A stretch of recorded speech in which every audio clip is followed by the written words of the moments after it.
Hello and welcome back to my channel. This is the third video in a series called JWH Makes, and in this video we're going to be making sinamay strips. Now sinamay strips are one of the most basic techniques that you're going to need to know in millinery. It's used for a million and one different things, like these headpieces.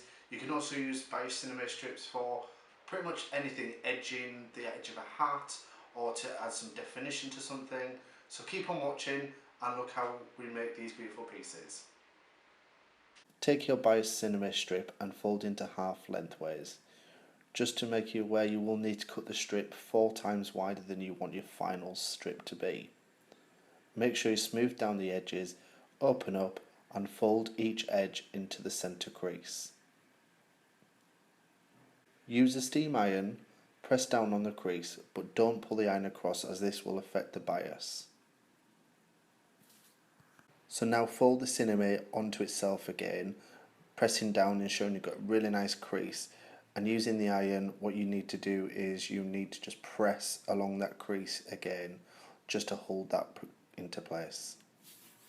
For this first piece, you're going to need 1 strip of sinamay, 4 fans of hackle feathers, 1 base with the comb already attached, 1 white ostrich quill, and some beads or flowers for decoration. Before we attach the sinamay, we want to place the feathers. Usually we would glue individual feathers so you don't really need to use the fan, but we'll be hiding the fan base with the sinamay later on. Sew all 4 fans of hackle feathers onto the base so the fans are in a circular pattern and the feathers look nice and full. Just be careful sewing though, because the fans have glue in them.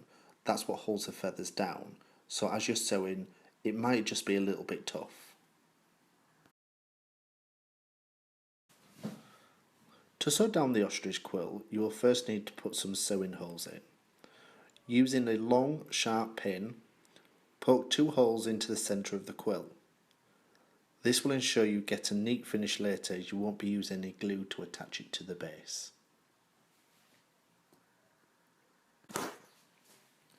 When you are sewing down the quill, you will need to go through several times and alternate the side that you sew down back into the base.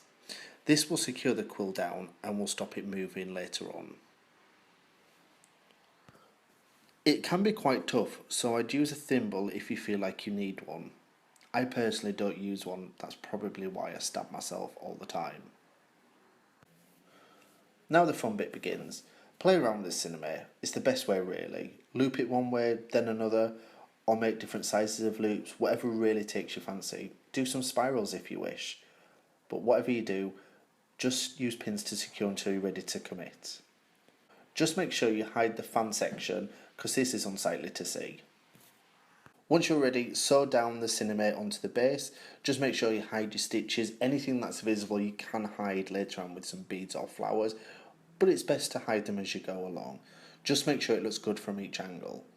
Once you're finished, use the beads and flowers to accent and hide any bits of feather fan that you can still see. So for this piece, you're going to need 1 strip of sinamay, just like before, 1 fan of cork feathers, or 6 or 7 individual cork feathers, and 1 base with the comb attached.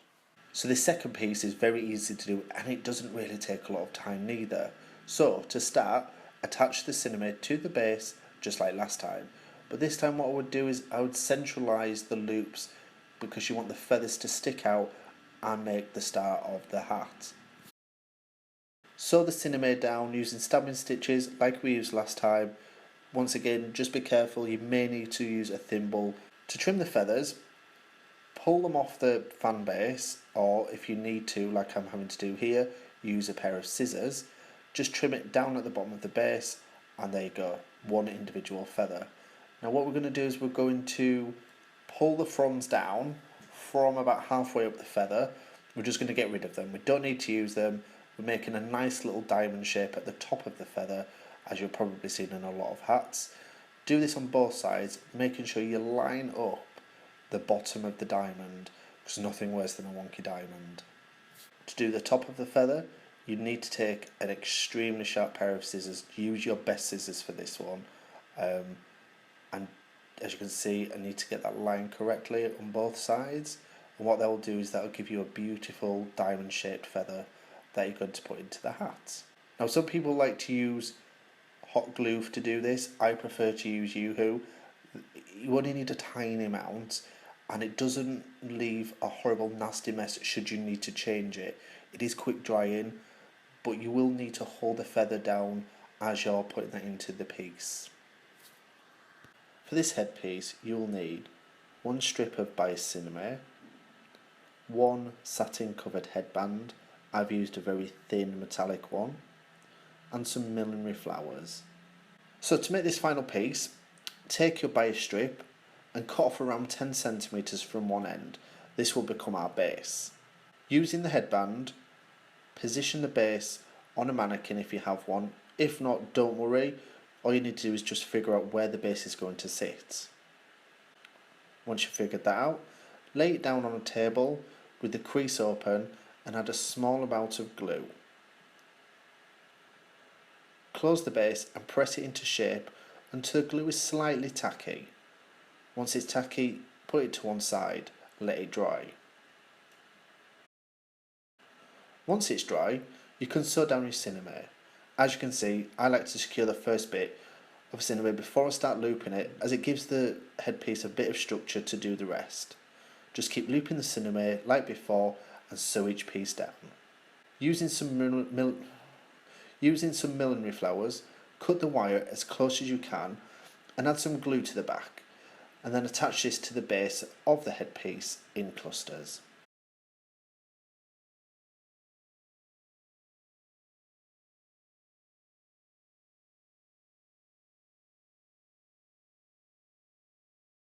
So there you go, one technique, 3 pieces, done. Now if you do end up making any of these pieces, or if you want to make it a little bit different, send me a picture. I'll put my email address in the link below. Make sure you subscribe to this channel if you already haven't done so, and make sure you follow me on all my social media.